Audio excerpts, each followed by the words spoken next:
Thân chào cả nhà, không nên xem chùa đâu đó. Nhớ đăng ký, like, comment để ủng hộ team nha. Bán cửa hàng tiện lợi của nhà chị đi. Đưa tiền cho em. Em có một người bạn đang đầu tư tài chính. Số tiền này của chị có thể tăng gấp đôi trong vòng 1 tháng. Chúng ta là hai chị em ruột. Em còn có thể lừa chị được sao? Chú đang thao túng mẹ tôi bằng nước bọt. Chú tôi không có việc làm. Thường xuyên thay đổi luật, tìm người thân xin tiền. Mọi người đều nghĩ chú tôi là kẻ nói dối lừa bịp. Nhưng mẹ tôi tin vào chú tôi. Bà ấy và bà ngoại từ nhỏ đã rất cưng chiều chú tôi. Khi chú tôi kết hôn thì mua nhà. Là toàn bộ tiền trả trước của mẹ tôi. Sau cái chết bất ngờ của bố, mẹ tôi ngày càng phụ thuộc vào chú tôi. Mẹ tôi thường nói với tôi, chú tôi là người đàn ông duy nhất trong nhà họ.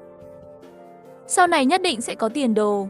Còn về phía tôi thì nên kết hôn sớm mới là lựa chọn đúng đắn. Nhưng mà mẹ hôm nay lại không như thường lệ. Cất giọng nói với chú.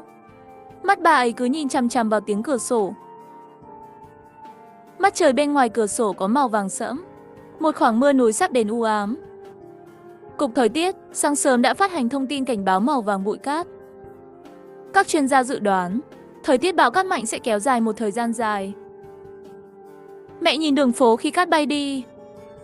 Lông mày dần dần nhăn lại chạm vào với nhau. Chú tôi không thấy mẹ tôi lơ đãng. Hắn lấy ra một đống giấy tờ trong túi. Muốn mẹ ký tên. Tôi thực sự nhìn không nổi nữa. Một phát xông tới giằng chiếc bút để ký tên ra. Chú ơi, đây là cửa hàng mà bố cháu để lại, là nguồn tài chính duy nhất của gia đình nhà cháu. Cho dù phải bán, đó cũng là việc của nhà cháu. Ít nhất hãy để cháu và mẹ thương lượng với nhau. Văn Ngôn, chú nheo mắt liếc nhìn tôi một cái.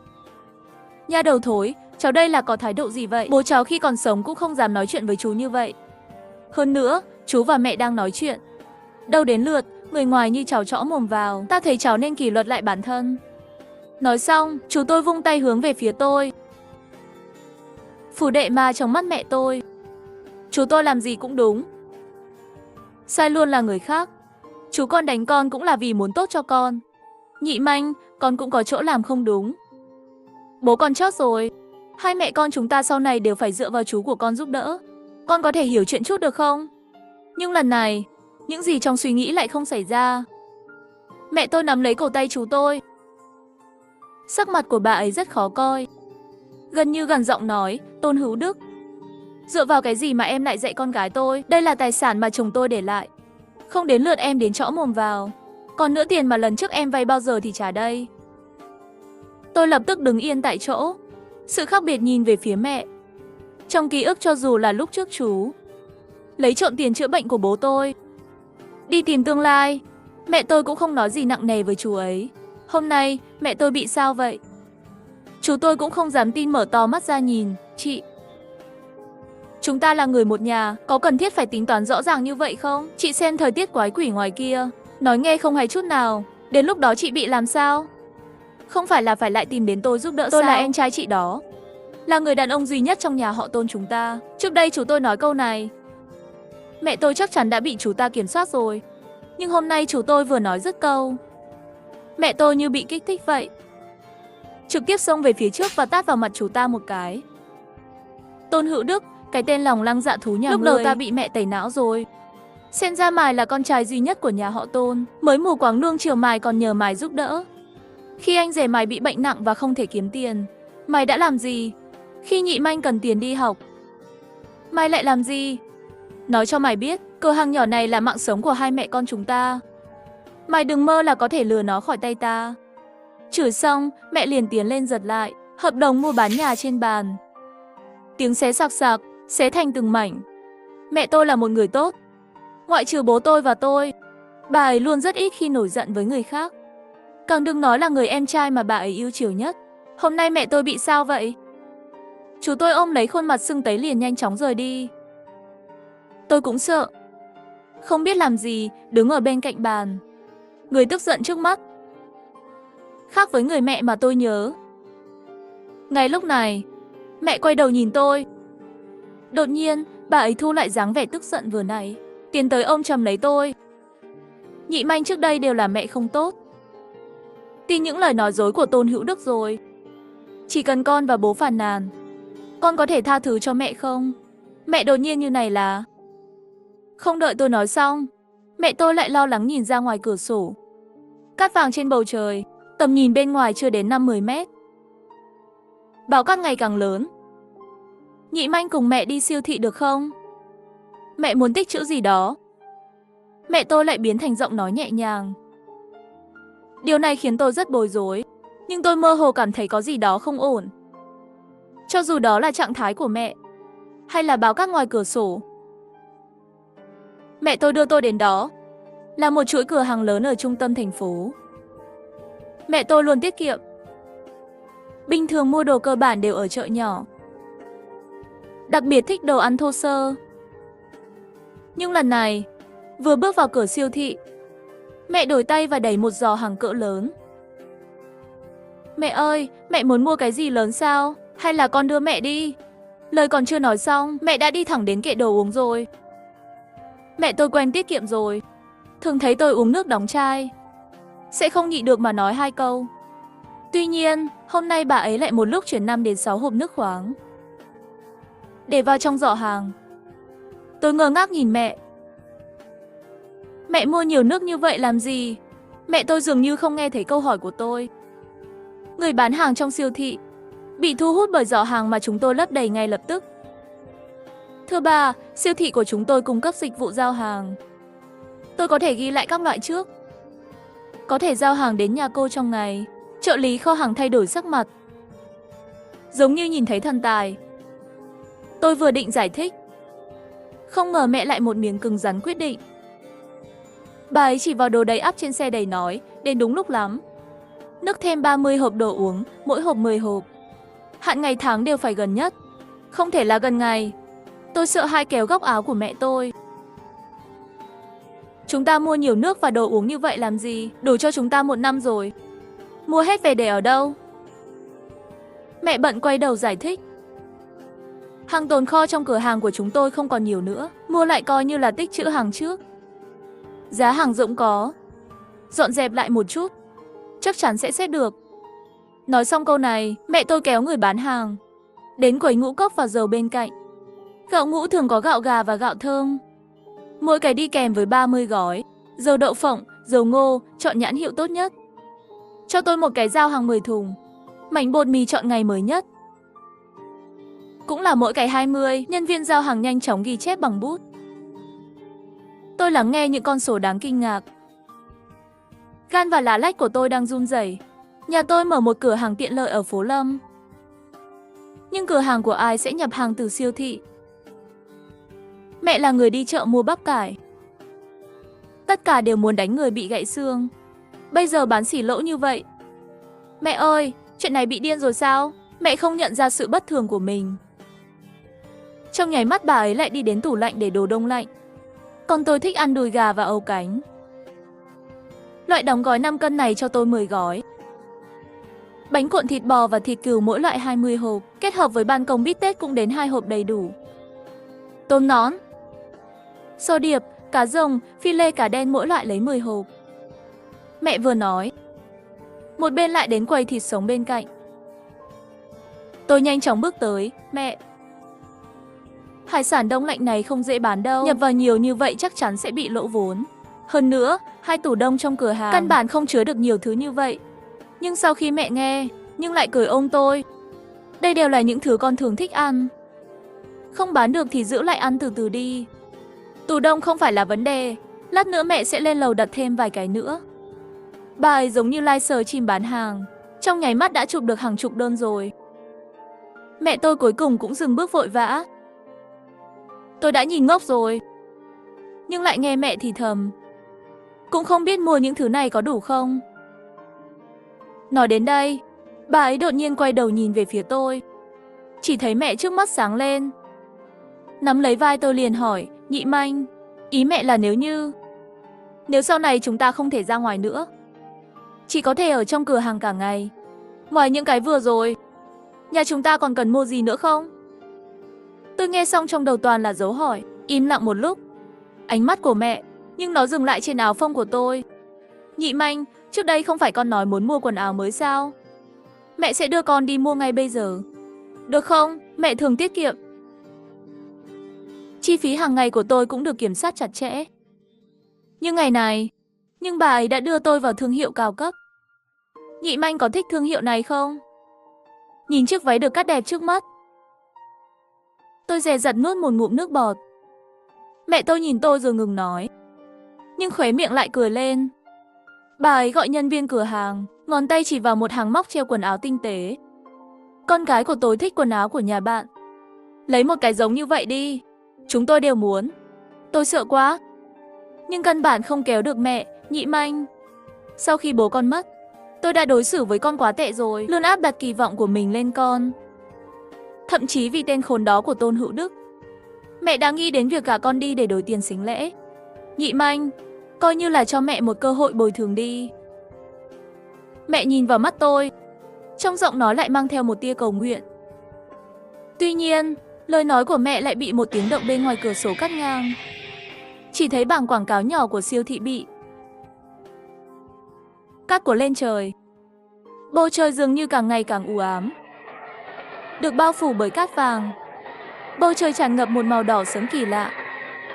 Sao báo cát này càng ngày càng lớn? Có phải chúng ta cũng mua đồ trước không? Ở trong cung đề phòng, cô gái lo lắng nhìn ra ngoài cửa sổ. Nhưng bạn trai cô ấy lại nhún vai không tán thành.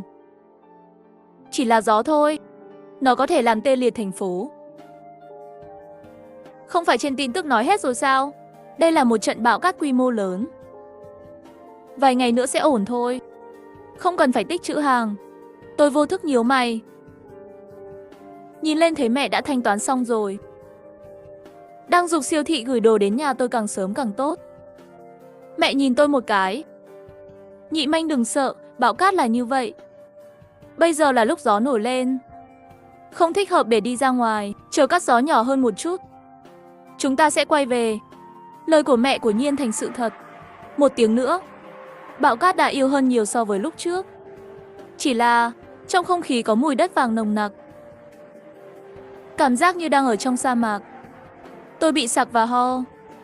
Mẹ tôi lập tức lấy khẩu trang chống bụi N95 ra khỏi túi. Sau khi đeo khẩu trang vào và ôm vai tôi, bước nhanh lên xe. Rào cản trong bãi đậu xe siêu thị lúc này đã là bị gió cát thổi bay rồi. An ninh không có cách nào, chỉ có thể đứng bên đường thu phí nhân công.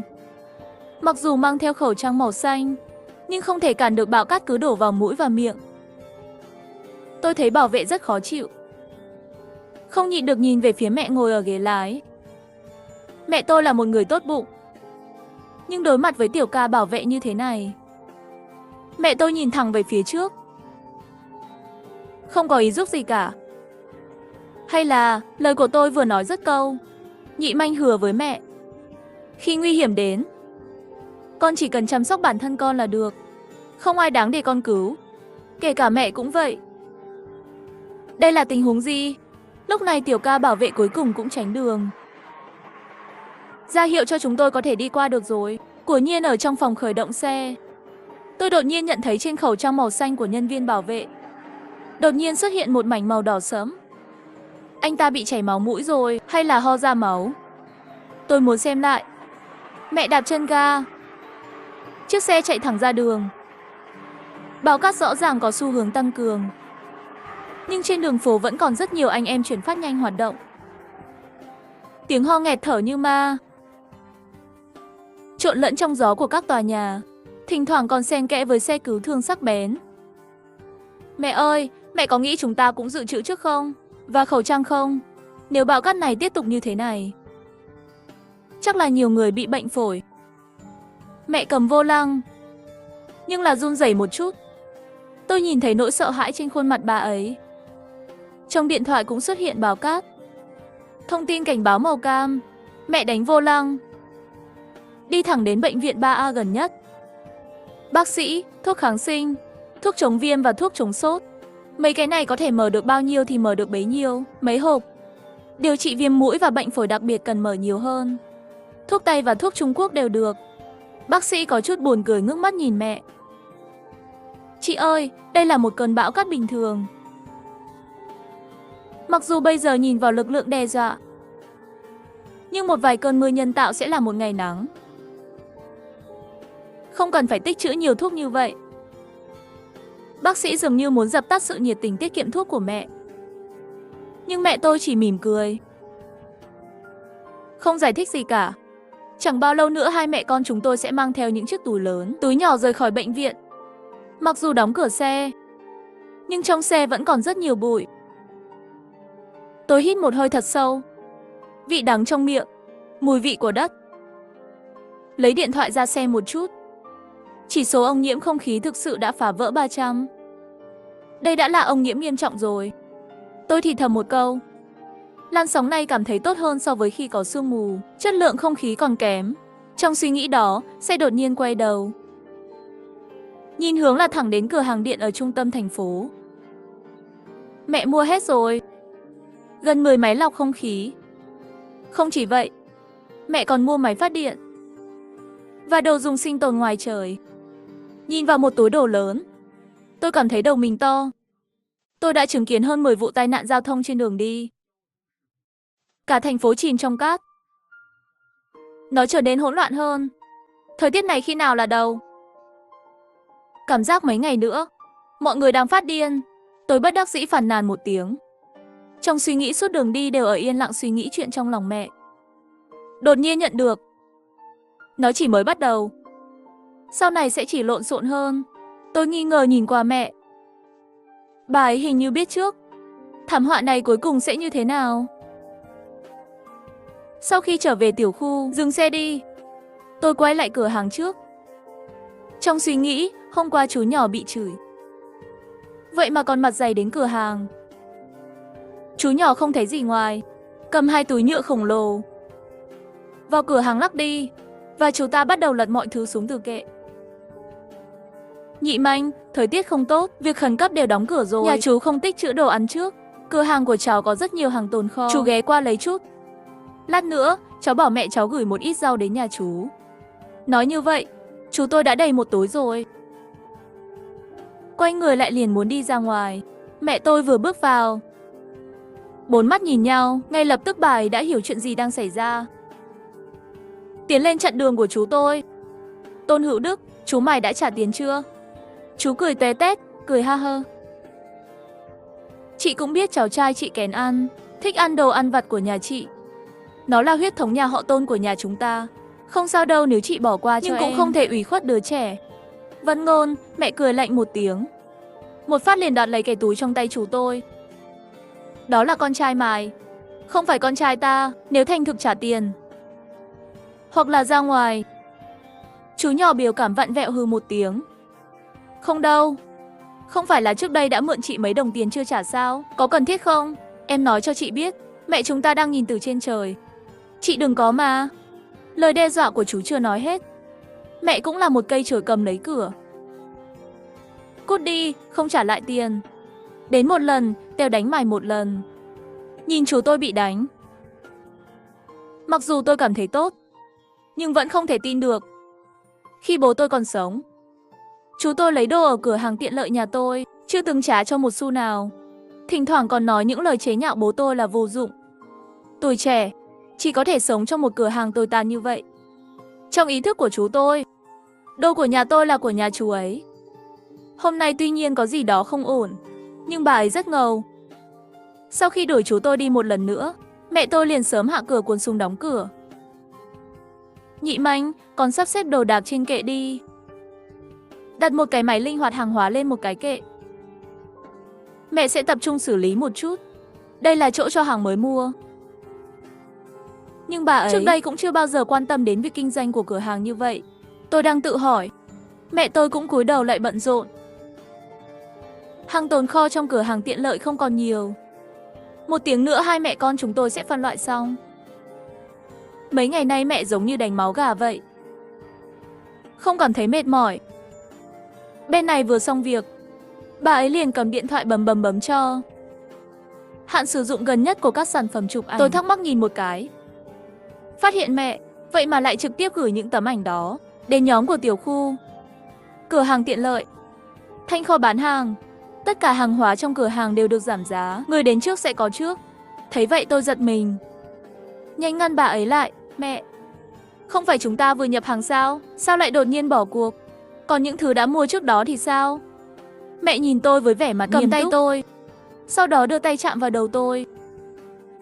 Mẹ chỉ muốn họ cảm thấy hai mẹ con chúng ta chuyển đi rồi. Nhị Manh, con có tin mẹ đi. Chờ mọi thứ xong xuôi, mẹ sẽ giải thích cho con. Sau khi bố con mất, chỉ còn con thôi. Mẹ sẽ không bao giờ làm hại con. Mẹ vừa nói dứt câu, nhóm trong tiểu khu lập tức sôi nổi. Thời tiết cát mạnh, dẫn đến rất nhiều người chỉ có thể ở nhà lướt điện thoại di động qua ngày. Tin tức vừa ra, lập tức là một đám người sôi nổi. Sao chị Tôn đột nhiên bỏ cuộc vậy? Thanh Kho mấy ngày, khi nào chuyển đi? Mẹ tôi không để ý đến tôi nữa, mà lại nhìn vào màn hình trả lời từng cái một. Doanh thu kinh doanh khó khăn, căn nhà đã bán rồi. Tôi sẽ phải chuyển ra ngoài trong tuần này. Thanh Kho chỉ trong vòng 2 ngày, có thể bán được bao nhiêu là bao nhiêu.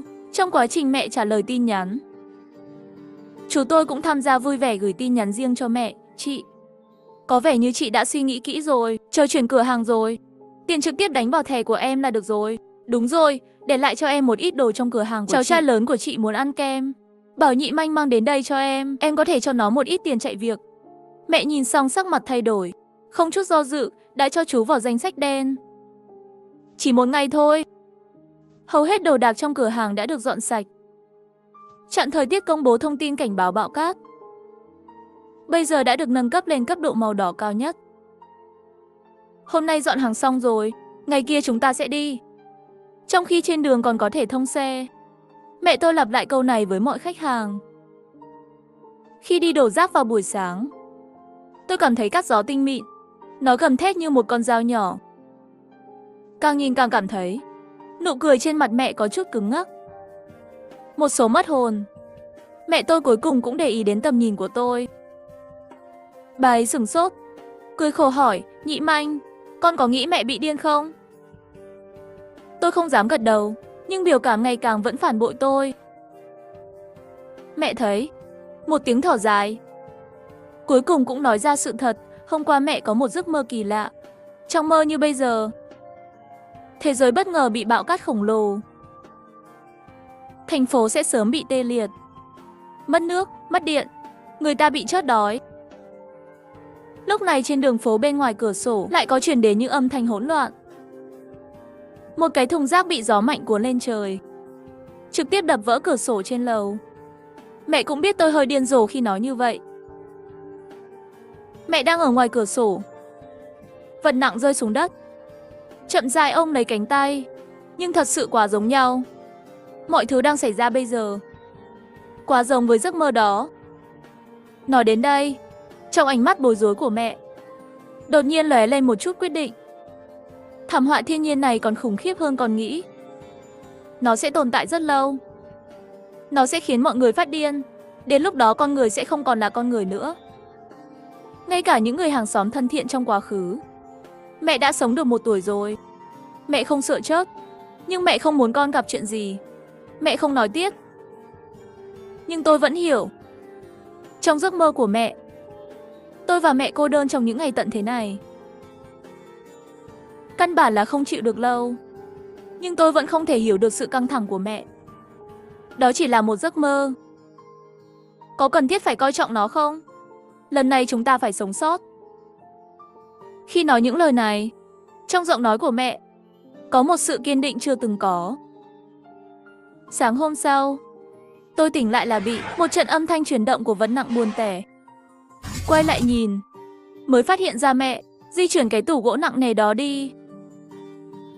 Tủ đã ở đó nhiều năm rồi. Ăn một lớp cho dày.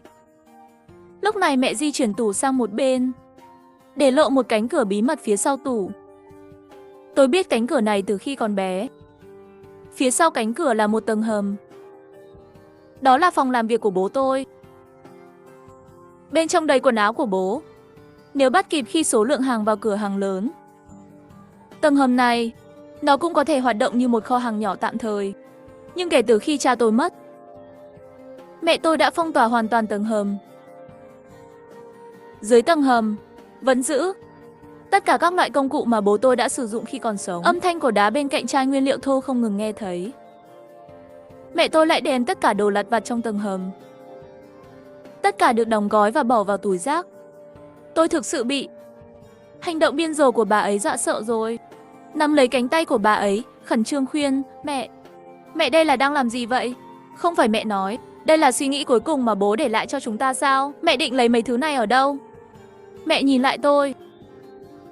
Đó là khi tôi nhận thấy mắt bà ấy đã đỏ ngầu. Vài ngày nữa Bảo Cát sẽ làm cho cả thành phố khó đổi. Trong môi trường thiếu tài nguyên này, cửa hàng tiện lợi của chúng tôi sẽ là mục tiêu. Tất cả những gì mẹ đã làm để hàng xóm nghĩ mẹ con chúng ta chuyển đi rồi, chỉ có thể trốn trong tầng hầm của bố con mới có thể sống sót. Trán tôi đau nhói. Mẹ vẫn ngoan cố tin vào giấc mơ của mình, nhưng cũng không cần phải vứt hết đồ đạc bên trong đi. Tôi miễn cưỡng tranh cãi một câu. Tầng hầm có không gian hạn chế, chúng ta phải tích trữ tất cả nguồn cung cấp dưới đó. Những thứ của bố con. Nói đến đây, mẹ dừng lại. Một số đấu tranh lắc đầu. Bố con sẽ không trách chúng ta đâu. Ông ấy chắc chắn cũng hy vọng con gái tôi có thể sống sót. Dưới sự kiên trì của mẹ, chúng tôi rất nhanh đã dọn dẹp xong hầm của bố. Mẹ lấy hàng mới hôm qua.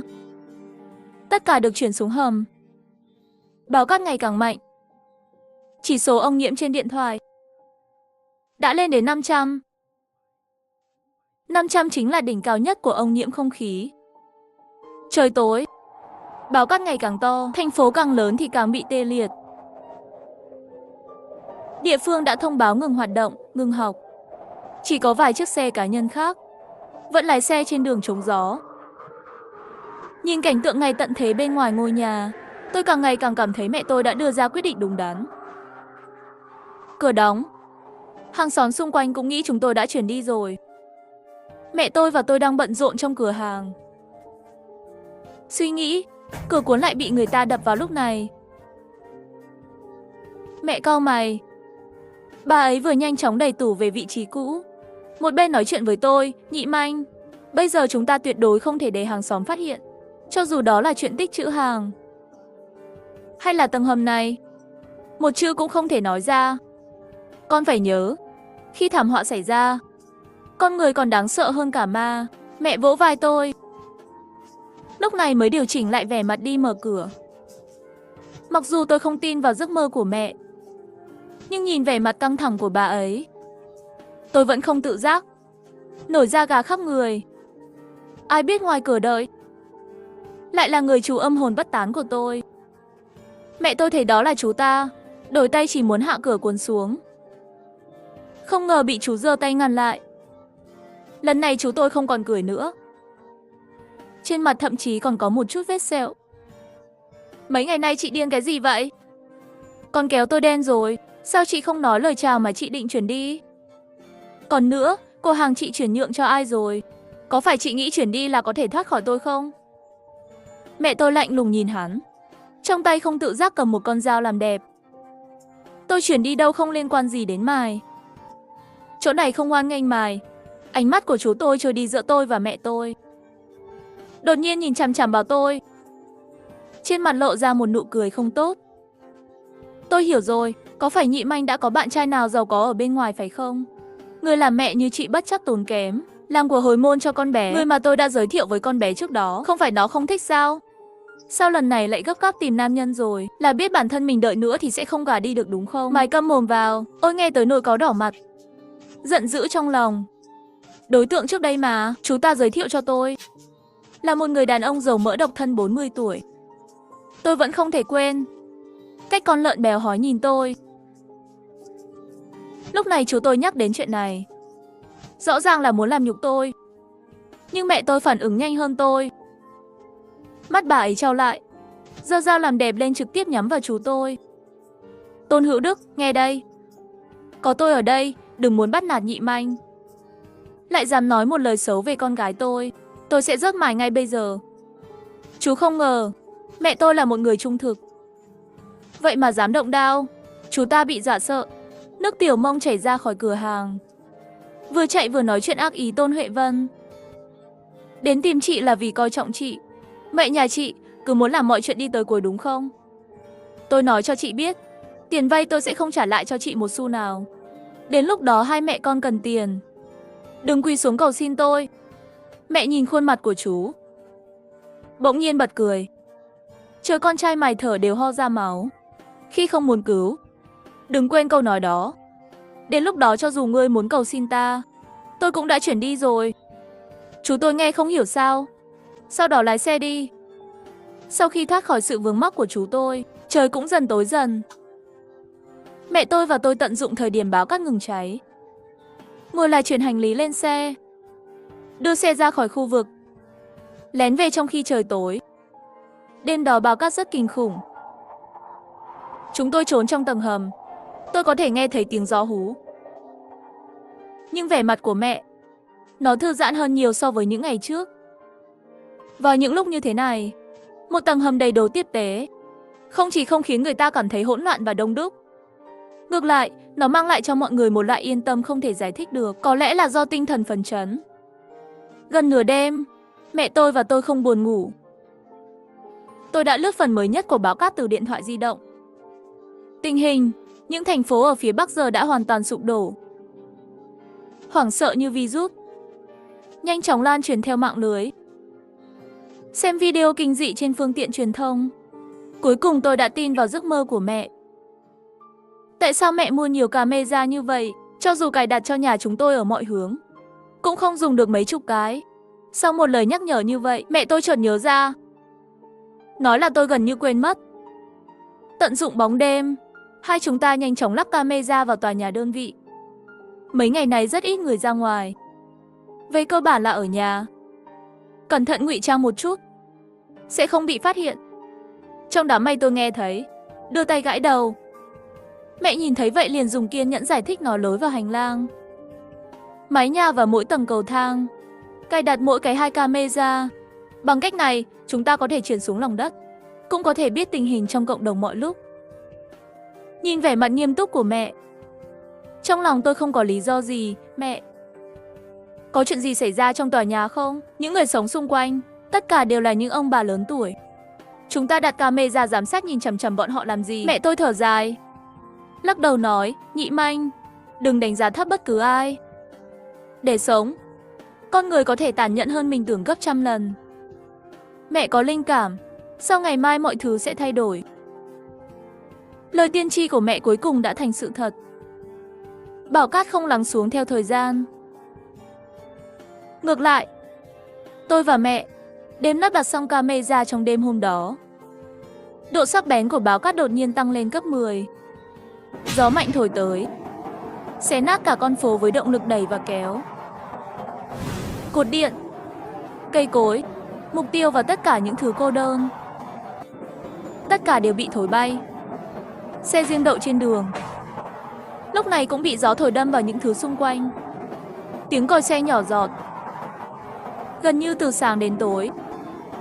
Cát bụi dày đặc, như một bàn tay to màu xám đen, đánh cả thành phố. Ngay cả trong ngày, bên ngoài cũng đã là một mảnh tối tăm. Khi tôi nhìn ra ngoài qua camera giám sát, tìm thấy bảng hiệu điện treo cao của cửa hàng đối diện đã bị gió thổi bay rồi. Nhưng may mắn thay, các cơ sở điện lực trong khu vực của chúng tôi mấy năm trước vừa hoàn thành đổi mới. Tất cả các dây cáp đều bị chôn vùi dưới lòng đất. Nếu không sau cơn gió này, tất cả các khu phố sẽ bị mất điện. Nhìn cảnh tượng ngày tận thế đen tối, tôi cảm thấy sợ hãi. Ngược lại, mẹ tôi hoàn toàn bình tĩnh lại. Mặc dù chỉ có thể sống trong tầng hầm, nhưng dưới sự dẫn dắt của mẹ, chất lượng cuộc sống của chúng tôi không giảm chút nào. Mẹ chủ yếu là nghiên cứu công thức nấu ăn, thay đổi hoa để cải thiện thức ăn cho tôi. Mẹ ngày xưa luôn không nỡ ăn, không nỡ mặc, rõ ràng có tiền nhưng sống không có tiền. Thậm chí còn nhẫn nhịn và chiều cái nhà vô ơn của Tôn Hữu Đức. Bây giờ trong một khung cảnh ngày tận thế, mẹ vứt bỏ những chấp niệm của trước đây, ngược lại sống thoải mái hơn rất nhiều. So với sự yên bình trong tầng hầm, thành phố bên ngoài không còn yên bình như vậy nữa. Trong thời gian xảy ra bão cát siêu mạnh, hệ thống điện liên tục bị gió mạnh làm hỏng. Nhà máy điện vẫn chưa bị tê liệt hoàn toàn, nhưng thành phố cũng đã áp dụng các biện pháp điện. Lấy khu phố của chúng tôi làm ví dụ, mỗi ngày chỉ có khoảng 6 tiếng. Cung cấp điện. Một thành phố đông đúc, trong nháy mắt đã biến thành từng tòa thành ma. Cơn bão cát này giống như một cục tẩy khổng lồ. Nó đang từng chút một xóa dấu vết còn sự tồn tại của con người, phản xáo hoạt động của công dân, dần dần bị khoanh tròn ở mỗi nơi hẹp. Trong khu dân cư nhỏ, không ai có thể xa nhà, cho nên cũng không có tiếp tế vật tư. Tín hiệu mạng không bị gián đoạn. Truyền thông công cộng, thiên tai này được đặt tên là bão cát đen.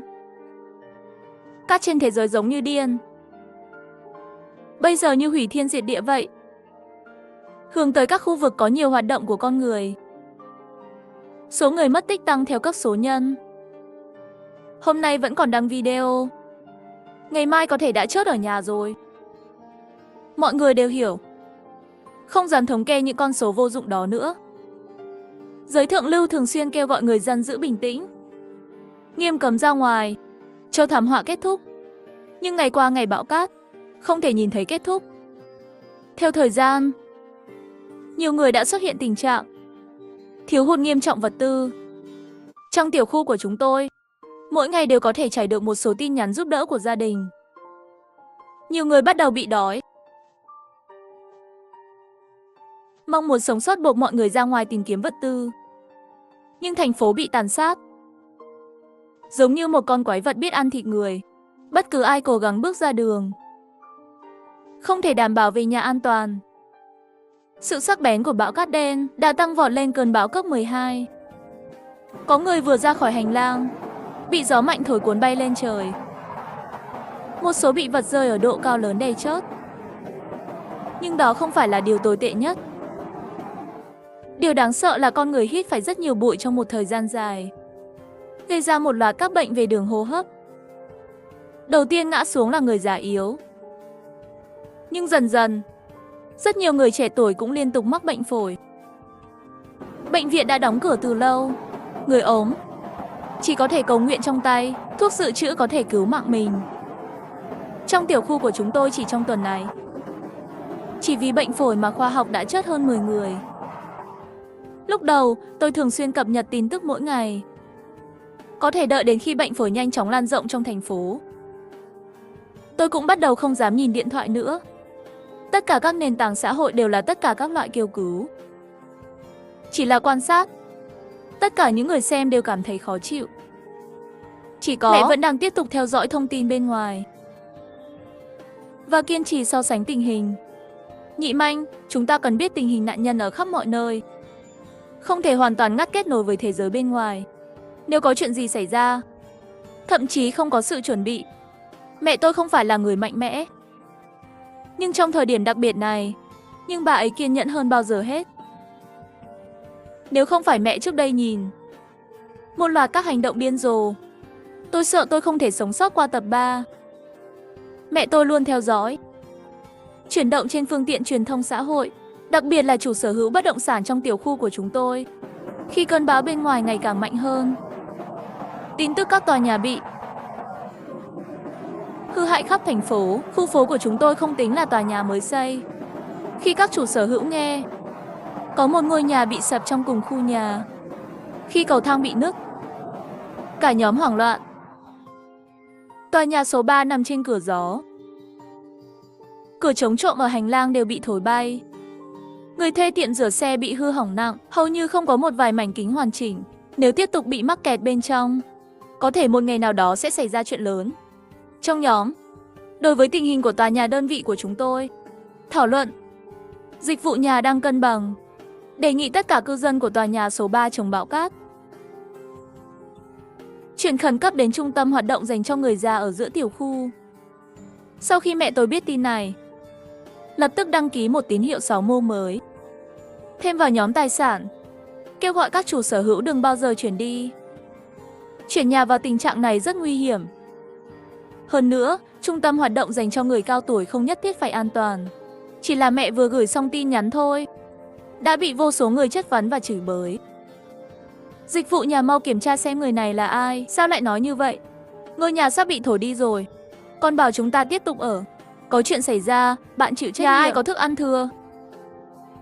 Tôi sẵn sàng bỏ tiền ra mua. Nhà tôi không có hàng dự trữ, thức ăn đã hết rồi. Nhà tôi còn có mì gói một gói 100 tệ. Mẹ tôi bất đắc dĩ rời khỏi nhóm WeChat, chiên cho tôi 2 miếng bít tết. Thời gian này, mẹ ngoại trừ thay đổi cách làm thức ăn cho tôi, còn dặn tôi tập thể dục mỗi ngày, giữ gìn sức khỏe. Một tuần sau một tiếng động lớn, nhóm trong tiểu khi đột nhiên bùng nổ. Có người trong nhóm đã gửi video trung tâm hoạt động dành cho người già đích thực trong tiểu khu. Hóa ra là bị cầu tàu đá từ gió lửa ác đập xuyên qua tường. Cuộc nổi loạn lớn và sự thay đổi trọng tâm tức thời của tòa nhà rơi xuống. Những người vì tường bên ngoài nhà họ bị hư hỏng. Cư dân của tòa nhà số 3 chuyển đến đây vào một ngày mưa. Nhiều người bị chìm trong đống đổ nát trong giấc ngủ. Tiếng khóc của người lớn, tiếng kêu của trẻ con, tất cả các loại tiếng kêu thảm hại bị gió đêm xé nát. Người nghe sợ hãi. Cái bóng của cái chết bao phủ toàn bộ tiểu khu. Đám đông bị thương, bị nhiễm trùng vết thương và bệnh bụi phổi. Hàng chục người có thể viết nghẹt thở. Chốt trong nhà, nhưng khẩn cấp hơn là nhiều gia đình đã hết nguồn cung cấp. Ngày càng nhiều người, nguy cơ bị cuốn vào cơn bão cát đen, bắt đầu cố gắng đi ra ngoài để tìm nguồn cung cấp. Và buổi chiều hôm nay, gió cát có chút nghỉ ngơi. Camera giám sát tôi lắp ở cửa hàng đột nhiên chụp được hình ảnh chuyển động của cơ thể người. Có tiếng còi báo động. Mẹ cảnh giác mở màn hình giám sát. Vừa nhìn hai mẹ con chúng tôi liền kinh ngạc. Xuất hiện trong hình ảnh, đó là lưng của chú tôi Tôn Hữu Đức. Một thời gian không gặp, sự thay đổi lớn của chú tôi. Hãy hít một hơi thật lạnh. Chú ta đang cầm cờ lê, cố gắng đập vỡ cửa chớp của cửa hàng tiện lợi. Chú ta lần này tới, định đột nhập vào cửa hàng để tìm kiếm vật tư. Nhưng khi mẹ tôi đóng cửa hàng, chuyển mọi thứ xuống tầng hầm, cửa hàng chỉ còn lại kệ cũ và tủ gỗ dựa vào tường. Chú tôi quay một vòng bên trong, cuối cùng tay không rút lui. Tôi nhìn chằm chằm vào màn hình. Chú tôi bị bệnh à? Chú ấy đã ho từ lúc nãy rồi. Mẹ nhìn xem, vai chú ta lúc nào cũng run lên. Mẹ tôi là một phù đệ ma. Nhưng bây giờ bà ấy nhìn về phía em trai trong video, vẻ mặt như bị đóng băng. Là con trai của Tôn Hữu Đức đã bị bệnh bụi phổi. Lần này nó tới tìm thuốc. Nếu chúng ta vẫn ở trên đó, lần này tất cả thuốc đều sẽ bị nó cướp đi. Điều này dẫn đến khi bạn bị bệnh bụi phổi vài ngày sau đó, không còn thuốc nữa. Nói rồi, mẹ lại chỉ vào cờ lê trên tay chú nhỏ. Trong giấc mơ, mẹ đã từng xông lên lý luận với Tôn Hữu Đức, nhưng bị chú ta đập vào đầu, không thể đứng dậy được nữa. Vài ngày tới, Tôn Hữu Đức sẽ đến cướp những gì chúng ta còn lại không nhiều, cho đến khi chúng ta chết. Mẹ nói đến cuối cùng đã nghiến răng. Tôi nhìn bóng dáng nhỏ bé của chú nhỏ trên màn hình giám sát. Trong lòng cũng không có gì bất ngờ. Chú tôi thực sự có thể làm chuyện như vậy. Nghĩ thế vậy, tôi ước tính thời gian, chuyển đổi màn hình giám sát. Nếu không lấy được thuốc ở nhà chúng tôi, chú ta nhất định sẽ đi hại người khác. Quả nhiên, camera hành lang cho thấy chú tôi gõ cửa nhà bên cạnh. Đó là một ông già sống một mình. Khi còn trẻ là giáo sư đại học, rất tốt bụng. Vì vậy, ngay cả khi khó khăn như thế này, ông ấy vẫn chọn mở cửa cho chúng mình. Đây là một quyết định sai lầm. Bởi vì khoảnh khắc cánh cửa mở ra, cờ lê trong tay chú tôi đập vào trán giáo sư già. Cửa phòng bị lặng lẽ đóng lại. Máu chảy ra từ khe cửa. Khi chú tôi bước ra lần nữa, trong tay chú ta có nhiều túi nhựa hơn.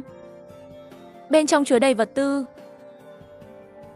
Bão đen trong thành phố. Sức gió cũng ngày càng mạnh lên. Trật tự bắt đầu sụp đổ. Mọi người bắt đầu theo kiểu kẻ mạnh ăn hiếp kẻ yếu. Luật rừng. Chú tôi ở trong khu phố, tập hợp một làn sóng cặn bã giống như chú ta. Những người này bắt đầu tấn công. Những cư dân không vũ trang khác. Một cặp vợ chồng trẻ trên lầu nhà tôi. Có một cặp con gái. Tính cách của hai vợ chồng rất tốt. Cũng có tầm nhìn xa. Ngày bão cát dần dần mạnh lên. Họ bắt đầu tích trữ sớm. Cũng mua rất nhiều thực phẩm với cửa hàng lúa mì của nhà tôi. Nhưng như mẹ đã nói, truyền hình vệ tinh, nếu bạn có một lượng lớn vật tư, bị người khác biết thì khó tránh khỏi bị người khác nhớ. Lúc này chú tôi đang đứng trước cửa nhà gia đình đó. Hét lên rằng nhà họ chỉ có 4 người, nhưng lại chiếm hết tài nguyên, làm người khác đói bụng. Loại người ích kỷ này, có nên cho họ nếm chút mùi vị không? Không biết xấu hổ như vậy đảo ngược đen trắng, nhưng lại giành được sự hoan nghênh của hàng xóm. Tôn ca nói đúng. Gia đình này không quan tâm đến sự sống chết của người khác, nên để họ cũng nếm thử cảm giác không có cơm ăn. Tôi nhìn đám đông giận dữ trong camera an ninh khu phố. Không thể tin được mở to mắt. Bọn này điên rồi. Mẹ và tôi đã nhìn thấy tất cả từ camera giám sát. Một trận chiến trong lòng. Gia đình trên lầu bị đám côn đồ do chú nhỏ dẫn đầu cướp bóc. Nam chủ nhân bị đánh chết, nằm trong vũng máu. Nữ chủ nhân và 2 đứa con ở nhà run rẩy. Tôi không thể chịu nổi, luôn cảm thấy gần gũi. Có lẽ có thể giúp một hai. Nhưng mẹ tôi không đồng ý. Chúng tôi không thể giúp họ. Người của Tôn Hữu Đức luôn lang thang trong tòa nhà đơn vị. Gặp được người mạnh khỏe thì thuyết phục đối phương tham gia. Gặp phải kẻ yếu thì cướp hết. Nếu chúng ta để lộ một chút dấu vết, vậy thì xong rồi.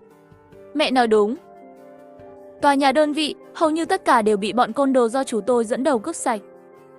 Nếu không phải do mẹ tạo ra, ảo tưởng chuyển nhà đóng cửa cửa hàng, bây giờ cửa hàng tiện lợi của nhà tôi chắc cũng đã bị máu chảy thành sông rồi. Và tại thời điểm này, hệ thống cung điện trong thành phố gần như bị tê liệt. Hành xáo ngày càng điên cuồng của cư dân, để tài sản luôn giả vờ điếc và câm, nhìn thấy những dấu hiệu của bạo loạn. Để không để tình hình hoàn toàn mất kiểm soát, dịch vụ nhà đã đưa ra sáng kiến mới trong nhóm tiểu khu. Chúng tôi muốn thu thập vật tư, sau đó thiết lập cơ chế điều phối thống nhất. Như vậy không chỉ có thể sử dụng hợp lý hơn các nguồn lực hiện có, nó cũng có thể giúp các gia đình gặp khó khăn. Xin vui lòng gửi tất cả vật tư đến tài sản. Chúng tôi sẽ sắp xếp người điều phối thống nhất. Tôi đọc thông tin trong nhóm bất động sản. Tôi nghĩ đây có thể là giải pháp cho vấn đề. Nhưng mẹ sau khi nghe xong lại ở bên cạnh biến sắc mặt. Lại sắp chết người rồi. Mẹ cười khổ lắc đầu. Đây là một ý tưởng không thể tìm kiếm được nữa. Nếu không phải lời khuyên này, trong tiểu khu còn chưa đến mức hoàn toàn lộn xộn. Mà mẹ vừa nói dứt câu, tôi xem các cuộc trò chuyện nhóm liên tục được làm mới, chỉ thốt lên một tiếng, mẹ nói đúng đấy. Đám người này thật sự cãi nhau, hàng xóm gặp nhau như kẻ thù. Họ đề phòng lẫn nhau, luôn cảm thấy đối phương đang ở nhà mình, một số ít vật tư. Và trong bầu không khí căng thẳng như vậy, một điều rất tàn khốc nó đã xảy ra. Tất cả người dân thành phố đều kinh hoàng khi phát hiện nước chảy trong ống nước trong nhà bắt đầu chảy nhỏ đi. Chất lượng nước ngày càng đục. Mỗi lần đều có thể kết tủa một lớp cát dày. Mọi người cuối cùng cũng nhận ra sắp hết nước rồi. Khoảng 1 tuần nữa trôi qua, giám sát trong hành lang, tôi đã ghi lại cảnh tượng kinh khủng này. Chú tôi sống trên tầng cao, điên cuồng nắm lấy cổ áo của con trai nhà hàng xóm. Chú ta có một con dao. Lưỡi dao đã đâm vào cổ cậu bé. Ngươi không chịu cứu con ta, vậy ta sẽ tuyệt giống nòi nhà ngươi. Ta nói lại lần cuối. Nếu không đưa nước cho chúng tôi, ngươi chỉ chờ nhận xác nó đi. Mẹ nói đúng. Trong khu phố bắt đầu chết người rồi. Người với người tàn sát lẫn nhau.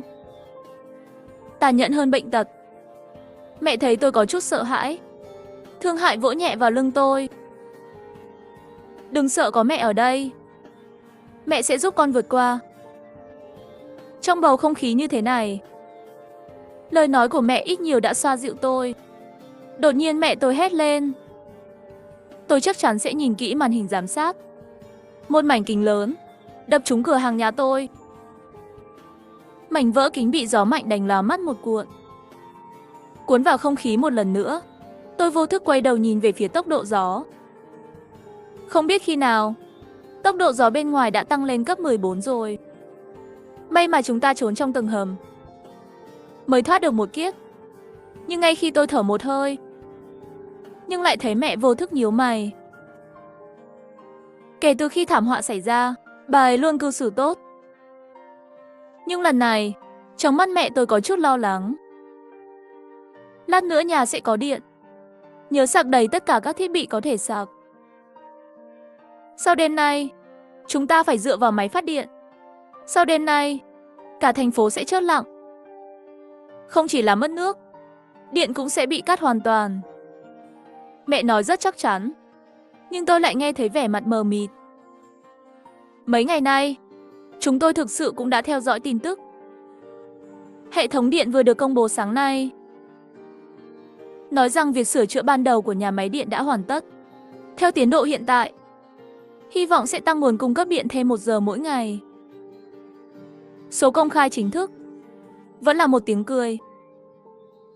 Mọi người dường như đã nhìn thấy hy vọng vượt qua thảm họa này, nhưng vẻ mặt của mẹ lại vô cùng khó coi. Đêm đó sau khi màn đêm buông xuống, tôi đã trải qua đêm kinh khủng nhất đời mình. Đó là một đêm sấm chớp liên tục. Trong gió hù, hết cái này đến cái khác, tấn công cả thành phố. Trên đường phố ngay lập tức bốc lên khói và lửa. Cơn giông kéo dài khoảng 2 tiếng đồng hồ, cuối cùng cũng dừng lại vào lúc bình minh. Sét dữ dội trên đường phố, cho nổ rất nhiều xe bị bỏ rơi. Vụ nổ gây ra một đám cháy khủng khiếp. Nhiều cửa sổ nhà bị sét đánh vỡ. Khói bao trùm toàn bộ tòa nhà. Camera chúng tôi cài đặt về cơ bản đều bị loại bỏ. Màn hình giám sát hầu hết được cố định. Sự gián đoạn của giông bão. Thông qua phát lại, tôi thấy rất nhiều hàng xóm quen thuộc khóc lóc chạy ra hành lang. Phía sau lưng rất nhiều người thậm chí còn có ngọn lửa. Tiếng la hét vang lên trong tòa nhà. Trong lúc đó, tôi lại thấy một bóng người quen thuộc. Di ông đứa con trai bất động, cúi xuống hành lang trong bóng tối. Và chú tôi đứng trước mặt họ. Trong miệng không ngừng nói cái gì. Khuôn mặt anh ấy đầy những nụ cười điên rồ. Con giông này chôn sống vô số người. Nhưng chú nhỏ Tôn Hữu Đức sống sót trong thảm họa này. Trong một đêm đã mất cả vợ lẫn con. Trở nên điên cuồng hơn, chú ta tụ tập một đám người, đều rơi vào tuyệt cảnh thiếu nước thiếu lương thực. Cùng chú ta quét nhà, thu thập vật tư. Toàn thân họ dính đầy máu, gặp người thì rớt, người khác càng đau khổ cầu xin. Họ càng vô đạo đức. Sau khi chú tôi xông vào nhà tôi không biết bao nhiêu lần. Lần này, chú ta cầm một tờ biên lai mua sắm dài. Đi ra, sau khi xem danh sách các mặt hàng trên biên lai. Và sau ngày mua sắm, chú tôi dường như nghĩ ra điều gì đó. Hắn gọi những kẻ ngoài vòng pháp luật, chạy thẳng đến cửa hàng nhỏ của nhà tôi. Chú tôi cuối cùng cũng nhận ra, chúng ta có thể đang trốn trong cửa hàng. Đám côn đồ đó phá vỡ, cửa cuốn nhanh chóng tràn vào cửa hàng nhỏ. Theo hiệu lệnh của chú, họ bắt đầu điên cuồng tìm kiếm mọi ngóc ngách. Tôi nhìn chằm chằm vào màn hình, trái tim đang đập thình thịch. Mẹ để tôi trốn ở phía sau, nắm chặt con dao làm đẹp trong tay. Nhị manh một lát nếu bọn họ xông vào. Con trốn sau lưng mẹ. Mẹ sẽ không để con xảy ra chuyện gì. Nhưng những người này đã rớt rất nhiều người trong khu phố. Họ không quan tâm nữa. Trên tay có dính máu không? Đột nhiên động tác của chú tôi dừng lại. Hắn nhìn thẳng vào camera giám sát. Sau đó lại quay đầu nhìn về hướng tầng hầm. Trên mặt chú tôi lộ ra một nụ cười điên cuồng. Giây tiếp theo, âm thanh tủ gỗ bị di chuyển phát ra từ phía trên. Mau chặn cửa đi. Tôi phản ứng lại, ngay lập tức dùng tủ lạnh chống lại cửa ngầm vào tầng hầm. Mẹ cũng nhanh theo kịp, cứ chất đống đồ dùng sau tủ lạnh. Giữ cửa sập. Ngay đây, mở cửa ra. Tiếng nổ sau cánh cửa liên tục. Đó là tiếng rìu lửa đập vào cửa hầm. Dưới sự đánh đập điên cuồng của đám người đó, cửa sập nhanh chóng bị đục một lỗ. Rồi một khuôn mặt xấu xí ló ra từ khe hở. Tôi nhìn thấy nửa khuôn mặt đầy máu của chú tôi. Nhị Manh, các ngươi của Nhiên ở đây. Chị ơi, chị thật tàn nhẫn. Lại nói dối tôi. Lát nữa, xem tôi trả ơn chị như thế nào đây. Tôi tiện tay nhặt cả đông lạnh trong tủ lạnh lên, đập vào mặt chú tôi, đập vỡ đầu hắn chảy máu. Cút đi, mẹ cũng theo. Tiếp tục vung dao lên, cố gắng đẩy lùi những người này. Nhưng hành động của họ càng ngày càng điên cuồng. Nhìn thấy bóng tối sắp bị đám người này phá vỡ. Ngay lúc này, toàn bộ tòa nhà và tầng hầm nhỏ này, tất cả bắt đầu rung chuyển dữ dội. Trên đài phát thanh có cảnh báo bão cấp 17. Đây đã là cơn bão mạnh nhất ở hiện tại người ta ghi nhận. Cả thế giới đang rung chuyển.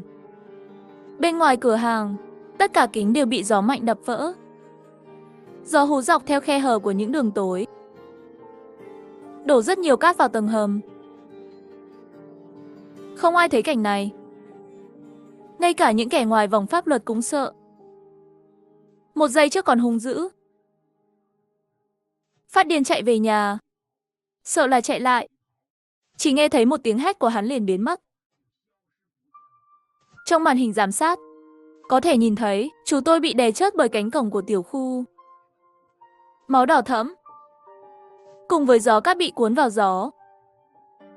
Mẹ tôi nhanh chóng phản ứng, chặn khe hở cửa hầm bằng ván gỗ.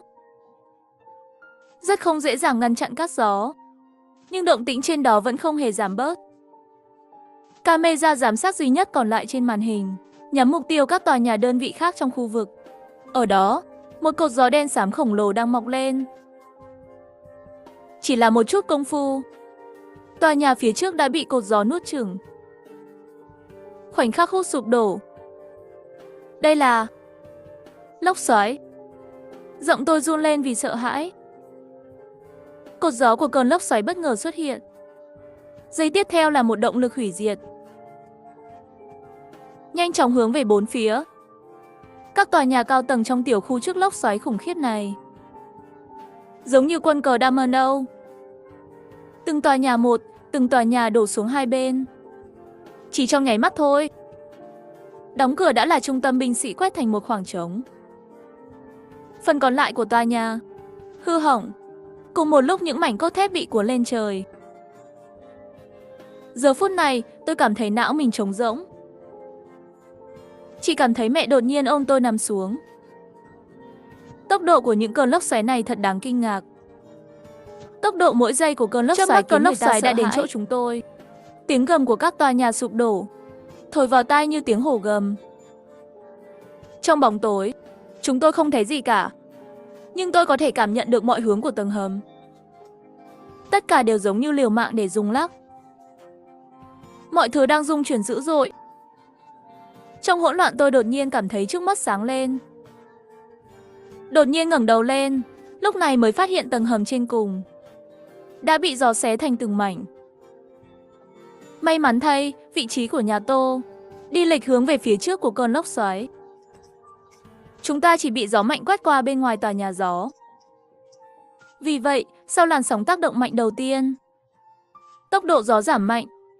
Nhưng, tất cả các loại mảnh vỡ 11 măng bị mắc kẹt trên bầu trời, rơi xuống như mưa. Chúng tôi không có nơi nào để trốn, bị đập vỡ đầu và mặt. Có gì đó đập vào trán tôi. Máu liền chảy ra. Tôi không thể mở mắt trong sự hỗn loạn. Mắt cứ cảm thấy trời đất chuyển động. Tôi không biết mình đã hôn mê bao lâu. Khi tôi tỉnh lại, da thịt trên và dưới của trực giác giống như bị dao cắt. Tôi thở hổn hển và nhìn lên. Lúc này mới phát hiện áo khoác của mình đã bị dính máu. Mẹ ngã trên người tôi. Đầu nhọn đã đẫm máu rồi. Một thanh thép khổng lồ đập vào vai bà ấy. Một nửa cánh tay bị xoắn thành một vòng cung kỳ lạ. Trên lưng mẹ cũng rơi vô số đá. Một số thậm chí còn bị đâm vào thịt. Tôi chợt nhớ ra, khoảnh khắc trước khi tôi bị đá rơi trúng ngất xỉu, từng bị một lực mạnh xô ngã xuống đất. Thì ra là mẹ lúc đó bất chấp tất cả lao tới. Nếu không phải bà ấy chặn thanh thép này, có lẽ bây giờ tôi đã chết rồi. Mẹ, tôi hét lên. Bà ấy không thể quan tâm đến vết thương của đầu nhọn. Một số thất thần nhìn về phía bầu trời mây mù mịt. Nhị Manh, mưa này có chút không đúng. Lúc này mưa của Nhiên càng rơi càng lớn, nhanh chóng tràn qua mắt cá chân của chúng tôi. Mặt đất vốn là toàn là gạch vụn và cát mịn, trộn với nước mưa, lập tức thành một dòng bùn đục. Chẳng mấy chốc, nước trong tầng hầm ngày càng nhiều. Chúng ta không thể đứng được nữa, chỉ có thể trèo lên tủ đông để tránh mưa lớn. Bị hỏng trong thời gian ngắn, thành phố lại bị nước lớn nuốt chửng. Mẹ ôm chặt lấy tôi, lo lắng thu mình trên tủ. Mắt thấy chúng tôi sắp bị lũ lụt nhấn chìm. Đột nhiên tôi cảm thấy như mình có thể thở trở lại. Sợ hãi mở mắt. Lúc này mới phát hiện, đỉnh đầu của chúng tôi không biết từ khi nào một chiếc thuyền nhỏ màu xanh xuất hiện. Mọi người ổn chứ? Cố lên, chúng tôi sẽ kéo các bạn lên. Những người trên thuyền kéo tôi lên, 7 tay 8 chân cứu hai mẹ con chúng ta lên. Tôi và mẹ xem những người dễ thương nhất trên thuyền, không thể không nước mắt. Chúng ta còn sống, thật tốt khi được sống. Sau khi bị thương, mẹ tôi lập tức bắt đầu làm lại công việc cũ. Cửa hàng nhỏ của nhà chúng tôi mở lại trong khu vực phế liệu. Mẹ sửa lại cửa hàng nhỏ, đặt tên là cửa hàng tiện lợi Triều Dương, tượng trưng cho ánh sáng, tượng trưng cho hy vọng. Tạm biệt.